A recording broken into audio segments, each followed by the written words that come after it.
Real quickly before we begin, I want to thank this video's sponsor, CarMarshal.com. CarMarshal.com can save you lots of money on buying used or new vehicles, cars, trucks, school buses. If you want to save money, I'll have a link in the description down below. I know I'm going to... Designed to keep the crime rate down and attack violent crime. Number one, big wiretap operations coming out of Collier County to stem the opioids coming up 75. We did 20 wiretap arrests in the last 2 years.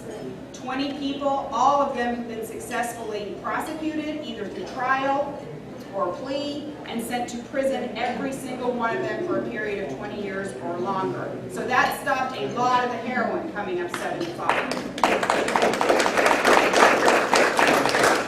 Secondly, I worked with a couple years ago, we looked at the violent crime going on in the city of Fort Myers, and we said, what can we do better? And I asked Mr. Russell if I could start a RICO racketeering gang task force to find different ways to prosecute gang members who were committing crime.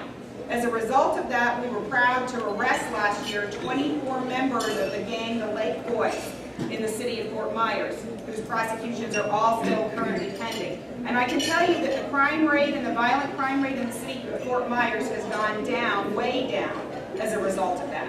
I also worked proudly with the city of Fort Myers, Lee County, Charlotte County Sheriff, and Collier in coming to and being able to arrest a suspect on the zombie hunt case. That took 2 years of incredibly hard work, and we were really proud to come to that conclusion a few months ago, and I'm actually one of the prosecutors who will be trying that case. So that's one of the main things that I promise I will always do for you. Yes, we have the lowest crime rate in the state of Florida, but we can always do better. There's always new and innovative ways to tackle crime, and I'll always do that. I currently am on the Project Ceasefire with Chief Diggs from the Fort Myers Police Department and a member of almost every law enforcement officer and office in our circuit, looking for ways to make people who commit violent crime accountable and get our crime rate down even lower. Because until it's down at the 0 rate, we won't be happy. So to all of you, I thank you very much. I have a lot of supporters in the room, and so I know what you know I'm going to say next, which is, join me please there, check the box for rocks.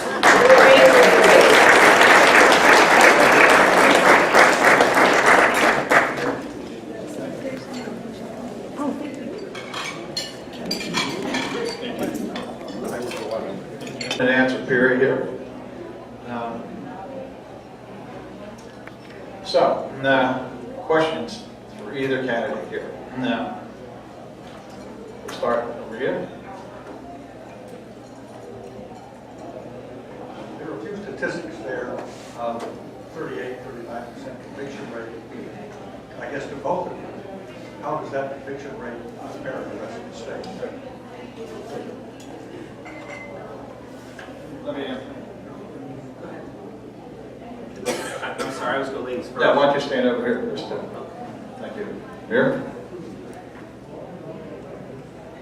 So I think you all heard the question, how does a 38% conviction rate compare to the rest of the state? I can't answer that question. Our conviction rate is not 38%. Let me clarify what the conviction rate is and how conviction rates work in the state of Florida. Every clerk reports the crime numbers to several places. One of them is the Florida Administrative Office of the Courts. The other one is through FDLE, where we get the low crime rate figures. Those figures are then calculated to show what the felony guilty disposition rate is in each circuit.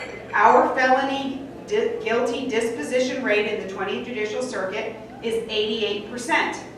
This 39% is a made-up number. I have a letter from Roger Eaton, your clerk of court, as I do from all the clerk of court, stating that they do not keep conviction rates.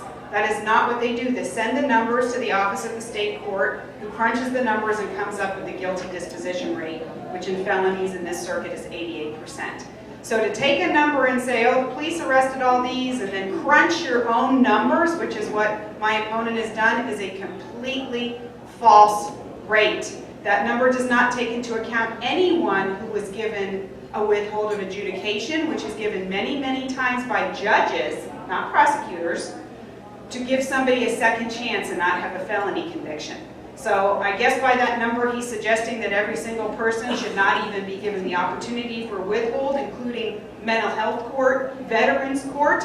That's ridiculous. It also does not include all the cases that are still pending from that year. It's just a completely false number. Our conviction rate, if we had a conviction rate of 38%, I don't think that the 5 sheriffs in our circuit would be endorsing me. That is just does not make sense.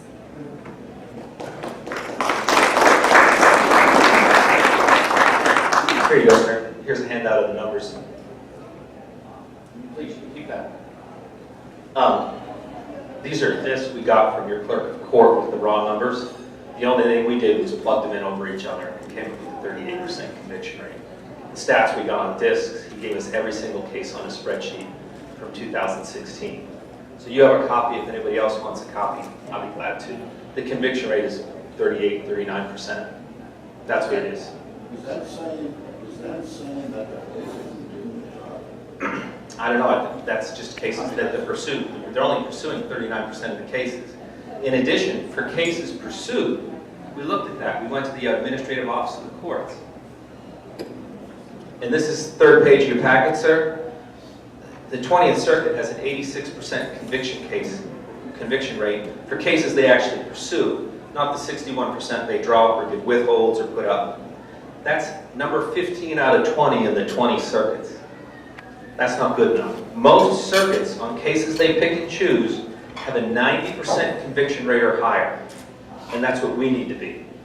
And that's on the 3rd page of your handout. Circuit 20, number 15 out of 20. I'm sorry.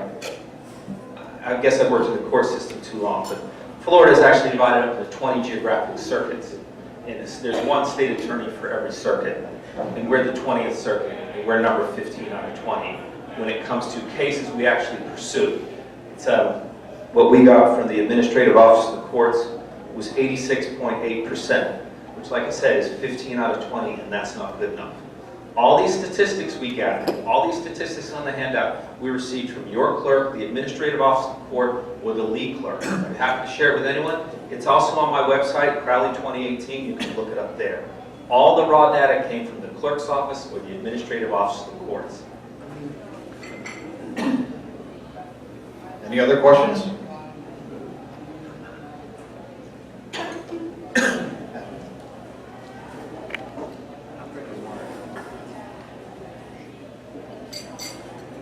Can you guys talk to us a little bit about your views on specialty courts, drug court, mental health court, veterans court, and the proper use of those?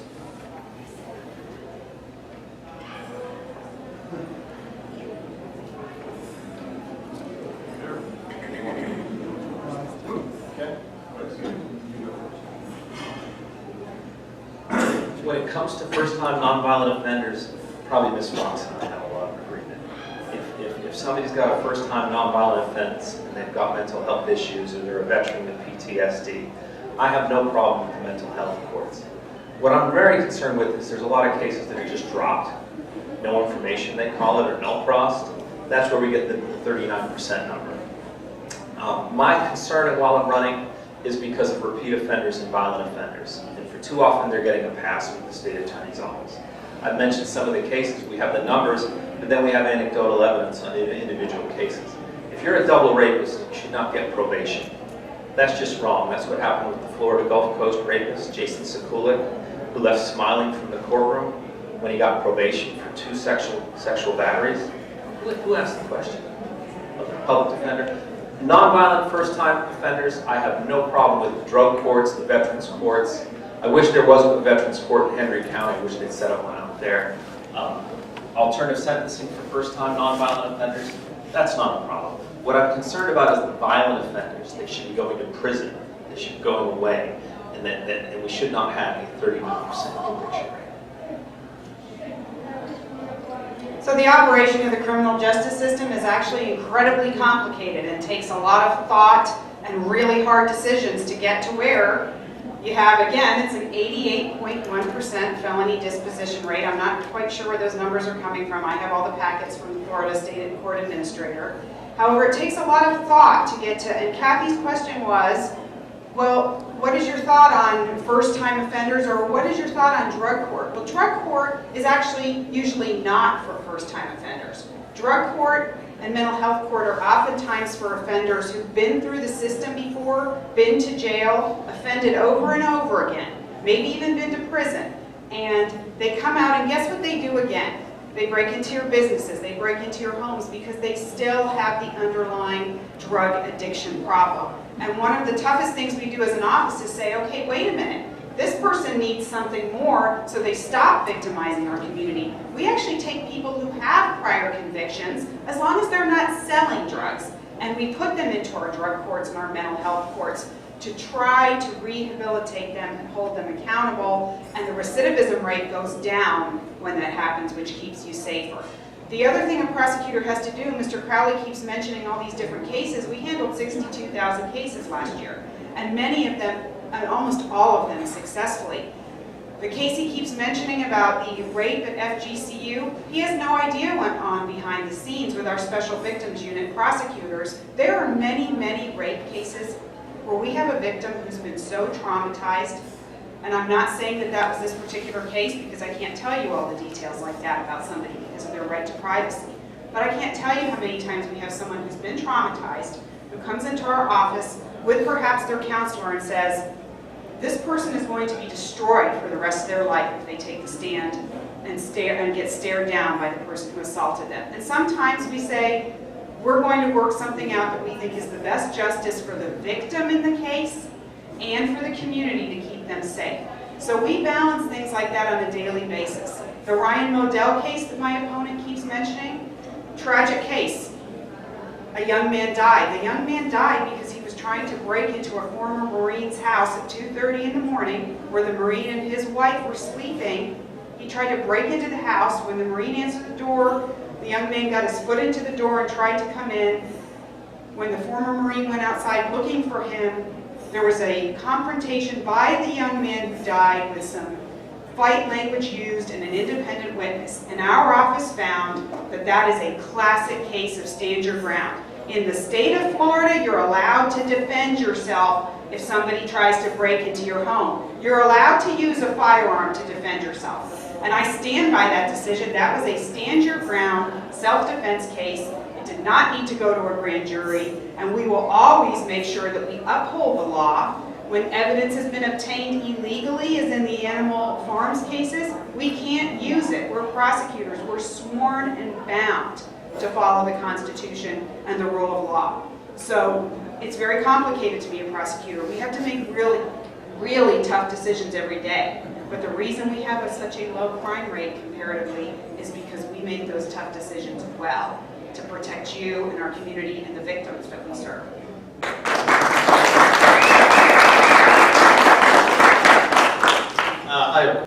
And it's kind of like we're global. Yeah. You hear we're global. Global, like globally, like we have the highest incarceration rate. And I guess it's an oxymoron by saying it in a free world, but you know, and we do have a lot of people behind bars. A lot of people deserve to be there. Okay, but what's your view? You know, like first-time offenders, and I guess it's a matter of evaluation. But to me, I don't see any answer of reducing the incarceration rate if we have drugs running rampant, people committing capital offenses. I mean, they deserve to be in prison. So I mean, you have any thoughts on our national issue? Because I hear that when we travel. You guys in America have the highest incarceration rate. Well, that's because we put criminals behind bars. So that's a loaded question. Thank you, Gene. Yeah, so we've seen a trend over time in the United States and in Florida. So in the 80s, we got the minimum mandatory sentences for many things, minimum mandatory sentences for drug trafficking, things like that. And a lot of people went to prison. And about 5 years ago, a lot of people in the criminal justice system, longer than that, probably 10 years ago, a lot of people in the criminal justice system started looking and saying, okay, these people are now getting out of prison and they're still offending. Our prisons are full. We need to have room for violent offenders. By the way, Mr. Russell was responsible for bringing us our Stop Turning Out Prisoners legislation, the Truth in Sentencing, where he made sure that anyone sent to prison served 85% of their sentence. So what is now the trend is to look and say, wait a minute, and I think this is really what I explained to you in my platform. There's got to be a way of doing things better with non-violent offenders. How about a drug court for somebody who is a drug addict and keeps getting caught in possession of heroin? How about a drug court for them where they don't take up all the space incarcerated and they don't come out still committing crimes to feed a drug habit? I believe really firmly in that, and I think a lot of the community supports me there. I know our legislature is looking at things like that. Mental health court. Hey, how about we try to treat somebody who has a mental health issue by making sure they take their medication? How about a veteran who has PTSD? Why are we going to send them to prison for a non-violent offense when we can try to help them make sure they're getting their benefits from the VA, make sure they're taking any medicine that they've been prescribed? It works. Our favorite phone call we get every year in the office is from a young woman who went through one of our specialty courts successfully. She did a 2-year specialty court. Her life was in shambles when she entered, and every year on her anniversary of graduation from the drug court, she calls our office to thank Mr. Russell for letting her do it, because her life is really good now. She turned herself around, she got clean, she has a good job, she has a family. These things really do work. They take an enormous amount of resources, but they're worth it. So I think the answer, I gave a very long-winded answer to your question as an attorney, but I think that we can do better. I think that we have to use our incarceration for violent criminals, and because they need to go away for a really long time. So we need space, and we need to try to do better with people who aren't violent and who aren't selling drugs. We need to keep them in our community. Sure, long term, when it comes to incarceration, that's why I'm a Republican. I believe in educational choice, schools, economic opportunity. I was involved with the Big Brothers Little Brothers Association, and I was helping out this 10-year-old. I'm still in touch with him 10 years later, and I was the only male in his life who ever complained about having to get up for work the next day. Nobody in his immediate family worked. There were really no male figures who worked. His grandfather was around, but he was retired. Short term, though, we're going to have to just keep locking up the violent ones. Long term, that's why I'm a Republican. That's why I'm a conservative Republican, most of all. These pathologies you see in some of the communities where it's huge illegitimacy. It seems like certain communities, nobody goes to church anymore. I'd love to see that community be reinvigorated with private charities like the PACE Center or the Big Brothers Association, or educational school choice and charter schools, but none of that has to do with running for state attorney. Short term, we're just going to have to lock up some of the violent ones and the repeat offenders, and that's why I'm running for state attorney. We have a growing violent crime problem in Southwest Florida. You're less likely to get your car stolen, but you're more likely to have something very bad happen to you, and I don't wish that on anyone. So as state attorney, my job really isn't to feel sorry for a guy who's on his 31st felony. No, he needs to go away, and he needs to go away for a long time. And maybe that's tough love, but that's just the way it's got to be. I'm running to get tough on violent crime and repeat offenders. Thank you. Thank you both, and we appreciate you coming this evening. And Gene, you gonna have another question? oh, I'm sorry, Jerry had a question here. I'm sorry, guys. I got several of them. Okay. He has several of them. I was curious about a couple of things. One is that you made a statement about Charlotte's son criticizing sabotage in the office. That's one. And you didn't embellish much on that. I was just kind of curious about that. The other is, should felonies be allowed to vote? And the third is, what do we follow within the MS-13 gang members in this state of Florida, or at least in this your 20th district? Did you get all those? Sure. Jerry will remind me if I don't remember. Okay. Well, I think the first part of the question was about the Charlotte Sun and their article. So I will say this, I really am astounded to hear over and over again what the media has reported as a platform for a campaign to become state attorney. The state attorney's office is a law enforcement agency. We cannot share with the media everything that we're doing. We cannot explain to the media what happened inside a grand jury room because everybody in there is sworn to secrecy, including us. It's a crime to reveal what happened inside a grand jury room. So it's impossible to address and to defend someone saying, oh, this happened. A grand jury meets in secret. A grand jury, we're their legal advisors, but when they discuss and vote on how to handle a case, we're not even in the room. So in the particular case you're speaking of that my opponent mentioned, the grand jury, 21 people voted, a majority has to vote a certain way, and they decided how to handle the case. So to say we sabotaged it is, I find that incredulous. To say that we don't, to quote the news press on an article, that we didn't work on a task force. We worked on the gang task force undercover with them for 2 years. When the news press came and asked, what task force are you on and what are you all doing? We can't tell them. And we have to take the criticism when they print articles saying that we're not doing anything. So that's my comment on the first part of the question. Now I remember the MS-13 question, the gang question. We do have gang activity. It tends to be more localized gangs that have taken their own names, and sometimes they claim to be a branch of a national gang. Certainly we have some Latin Kings kickoffs. Haven't seen too much of that, although I have heard intelligence that there is some of that type of gang activity. But more locally we see things like the Lake Boys, who form a gang, do a criminal enterprise around the gang where they run a business out of the gang. That's the answer to that one. Remind me of number 2 in the middle, Jerry. Should felonies be allowed to vote? So should felons be allowed to vote? Felons are not allowed to vote in the state of Florida. That's the law. The law is if you are a convicted felon, if the judge has not withheld adjudication, if the judge has adjudicated you guilty of a felony, you cannot vote. And that is our law. So as prosecutors, I think I mentioned this earlier, we're sworn to enforce the law.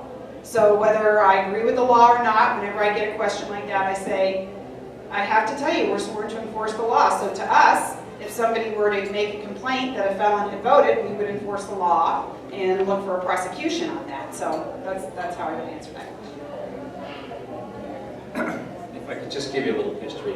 Matthew Walker was an inmate at the Charlotte Correctional Institution, and a correction officer took his boot, shoved it into his larynx, and killed him. Okay. Florida Department of Law Enforcement did an investigation. The state attorney's office, about 2 years ago, 2 or 3 years ago, brought it to a grand jury.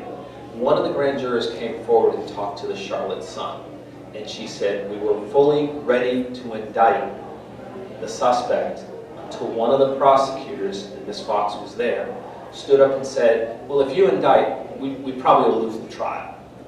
And they said, based on those statements, which were completely improper, the grand jury decided to change their mind and voted not to indict. And the word sabotage, I'm taking from the Charlotte Sun editorial denouncing the state attorney's office for improper conduct. And it was a series of investigative articles.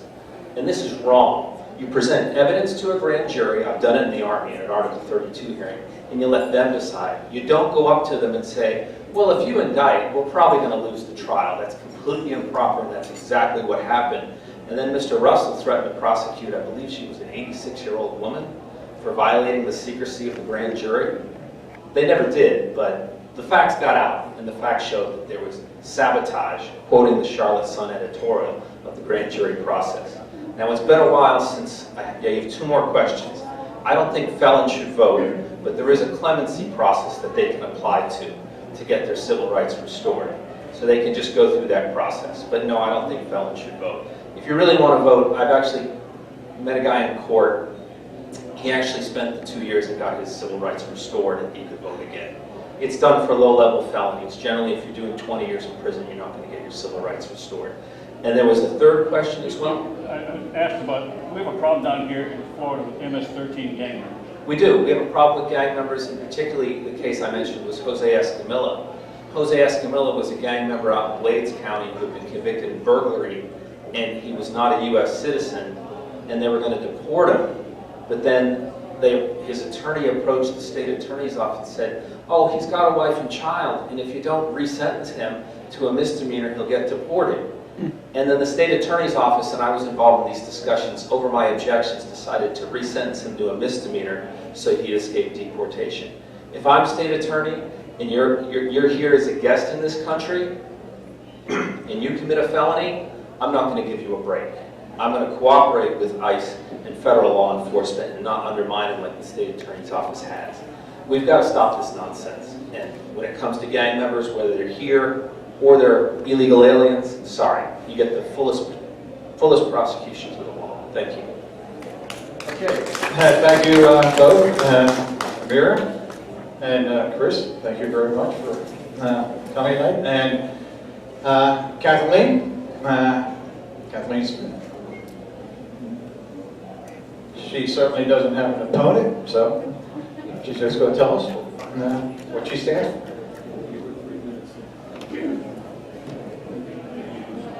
Good evening, everyone. Such a relief not to be opposed. And I want to give each one of you a really heartfelt thanks, because I know many of you in the room, and I've been the elected public defender since 2008, and I really couldn't do that. I couldn't do the work without the people in this room. So thank you so much for your support. I won't take much of your time. I just wanted to reiterate a couple things. I too am really proud of the fact that we have one of the lowest crime rates in this area, and I'd like to think that my office has something to do with that as well. In that, I mean, we are active participants in drug courts, mental health courts, veterans courts, and things like those. And I will tell you, those are not easy courts. A lot of people like to think that those are kind of like powder puff courts where we're being easy on people. And I disagree with Mr. Crowley in that these are for first-time nonviolent offenders. They are not. All of the research that is out there has told us, excuse me, has told us that you are really looking at people that have hit rock bottom. You are looking at people that want to make a change in their life. When you look at first-time nonviolent offenders, those people aren't even making it into the court system. They're being diverted out of the court system. Excuse me. So, when we take people into drug courts, we are looking at those people for 2 years. They are coming to court once a week. They're going to counseling. They're going to individual counseling. They're going to group counseling.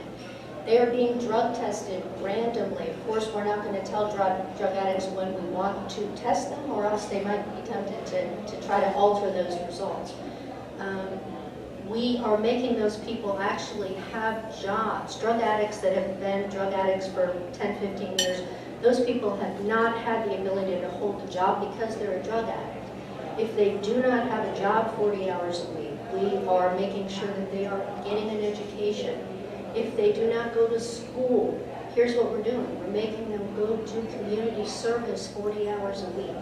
It's amazing how quickly these people find jobs when they are working for free. But my point in telling you this is that we are making people better. When we have drug court graduations, and we definitely fight with the state attorney's office in courtrooms, because we have one side, they have another side, and that's what we are doing for our clients. But with these courts, we are working with the state attorney's office to actually make people better. When we see somebody who we have led into drug court, what we do when they are graduating is we show them the picture of when they got to drug court. They are not looking good. This is where they have hit rock bottom. And 2 years later, when they have gained respect back, when they have integrity, when they have their families back, when they are productive members of society, it's a really happy day in the criminal justice system when we see these people graduate. They're coming back into our communities. They may be living next to me. They may be living next to you. And you can be safe. You can be sure that you are safer than just sending someone to prison and turning them back out with no type of treatment. So I fully am in support of the drug courts. And that's why I say I like to think that our office has some small part to play in making our community a safer place as well. So thank you. Thank you, Kathleen. I'd just like to tell a story. Teresa and I run the PUNTA Gualtieri History Center. And we have a young lady who had a problem, and she was also, I think, put on community service. And that young lady, and it has been fantastic. She shows up reliably, and she's working off of her hours. And I have to say, if there's an example of a young lady who may in fact have turned herself around, she'd be it. And she's helping in some other organizations too, like the Historical Society. She cleans the women's club. So otherwise she'd be, I think, in big trouble. So it's good to see we have programs like that. Well, that kind of concludes our program, but just one further note. During the month of July and August, we will be having our dinner at Hurricane Charlie's. Hey Charlotte County, this is Charlotte County Copwatch, and I just wanted you to know that I am using this stuff under fair use. And also remember to like and subscribe this channel.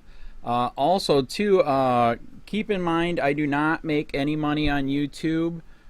This is 5 hours work a day, you know, fighting for freedom. And you can donate with PayPal and Patreon. I just want you to think about this. If everybody gives to PayPal and Patreon, Patreon is every month. Actually, PayPal you can do every month.